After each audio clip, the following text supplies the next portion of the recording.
নমস্কার বন্ধুরা, শঙ্করী কিচেনে সকলকে স্বাগত। আজ শেয়ার করব পটল আর ছোলার তরকারি। খুব সুস্বাদু, ভাত রুটি দুটোর সাথে সমান ভালো লাগবে।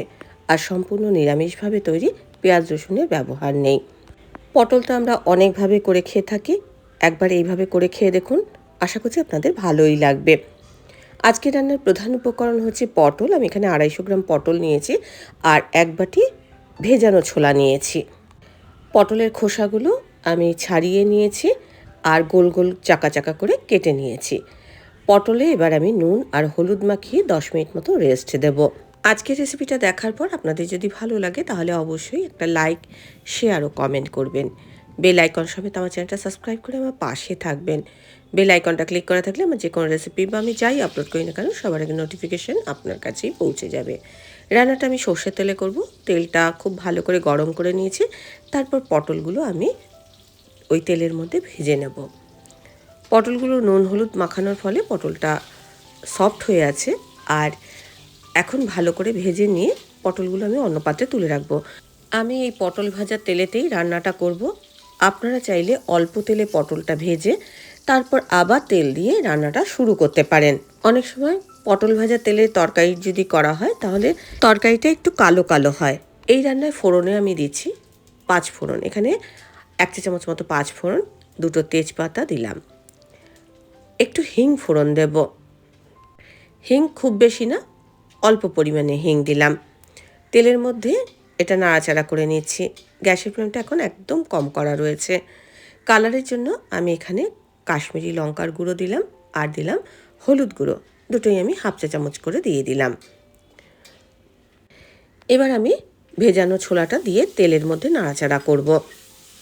লঙ্কার গুঁড়ো আর হলুদ দেওয়ার ফলে তরকারির কালারটা খুব সুন্দর হবে। ছোলাটা 2-1 মিনিট আমি নাড়াচাড়া করে নিচ্ছি। এবার এর মধ্যে আমি 1 চা চামচ জিরের গুঁড়ো আর 1 চা চামচ লঙ্কার গুঁড়ো দিলাম। আগে আমি কাশ্মীরি লঙ্কার গুঁড়ো দিয়েছিলাম, এখন আমি ঝাল যে লঙ্কা গুঁড়োটা হয় সেটা দিয়েছি। স্বাদ মতো নুন দিয়ে দিলাম আর দিচ্ছি স্বাদ মতো চিনি। ছোলাটা কম আছে মশলার সঙ্গে নাড়াচাড়া করে নিচ্ছি। আর এখন আমি ছোলার মধ্যে অল্প পরিমাণে জল দিয়ে সেদ্ধ করে নেব। এটা চাপা দিয়ে কম আঁচে আঁচে সেদ্ধ করব আর এটা তেল ছাড়া ছাড়া হওয়া পর্যন্ত আমি অপেক্ষা করব। মাঝে আমি একটু চাপা খুলে দেখে নিচ্ছি, এটা অনেকটাই তেল ছাড়া ছাড়া মতো হয়েছে, তবে আরও একটুখানি আমি কষিয়ে নেব। এখন দেখুন একদম তেল ছাড়া ছাড়া মতো হয়ে গেছে। দেখুন এই যে মশলাটা খুব সুন্দরভাবে কষানো হয়েছে এবং ছোলাটাও সেদ্ধ হয়ে গেছে। যখন এগুলো খুব ভালো করে কষানো হয়ে যাবে তখন আমি এর মধ্যে ফ্যাটানো টক দই দিয়ে দিচ্ছি। এখানে ছোটো বাটির 1/2 বাটি আমি টক দই ব্যবহার করেছি। রান্নাটা একটু টক ঝাল মিষ্টি এরকম স্বাদের হবে। দইটা দেওয়ার পর আমি খুব ভালো করে নাড়াচাড়া করে নিচ্ছি আর ভালো করে কষিয়েও নিচ্ছি। দইটা দেওয়ার পর এটা থেকে কিন্তু তেল ছাড়া ছাড়া মতো হয়ে আসবে, কেননা দইয়েরও তেল ছাড়বে। আর কালারটা দেখুন কত সুন্দর হয়েছে। যখন এরকম তেল ছাড়া ছাড়া মতো হয়ে আসবে তখন আমি পটলগুলো দিয়ে দিলাম। পটলগুলো তো ভাজাই ছিল আর এই মশলা দই সবের সাথে পটলটা আমি কষিয়ে নেব। আপনারা চাইলে এরকম কষা কষা অবস্থাতেও এটা সার্ভ করতে পারেন, তবে আমি একটু ঝোল ঝোল রাখবো। আমি একেবারে কষিয়ে তেল ছাড়া ছাড়া মতো করে নিয়েছি।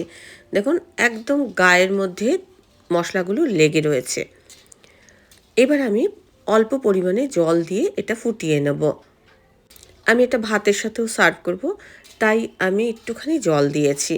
তবে অনেকটা ঝোল করবেন না, অল্প পরিমাণে ঝোল করবেন। দইয়ের বাটি ধোয়া জল দিয়েছি বলে জলের কালারটা সাদা লেগেছে। একদম শেষে আমি 1/2 চা চামচ গরম মশলার গুঁড়ো আর 1/2 চা চামচ কাঁচা লঙ্কার কুচি সঙ্গে ঘি দিয়ে দিলাম। একদম শেষে এই কাঁচা লঙ্কা, ঘি, গরম মশলার গন্ধটা খুব ভালো লাগবে। এরকম গা মাখা মতো তরকারিটা হবে। আমি 2-1 মিনিট স্ট্যান্ডিং টাইম দিয়ে তারপরে পরিবেশন করব। এই তরকারি ভাত রুটি দুটোর সাথেই আপনারা সার্ভ করতে পারেন। রেসিপিটা ভালো লাগলে অবশ্যই একটা লাইক দেবেন, প্রচুর প্রচুর শেয়ার করবেন। আমার চ্যানেলটা ভালো লাগলে অবশ্যই সাবস্ক্রাইব করে আমার পাশে থাকবেন। আজকের রেসিপি এই পর্যন্ত। দেখা হবে নতুন কোনো রেসিপি নিয়ে, নতুন কোনো এপিসোডে। এতক্ষণ আমার সঙ্গে থাকার জন্য অনেক অনেক ধন্যবাদ।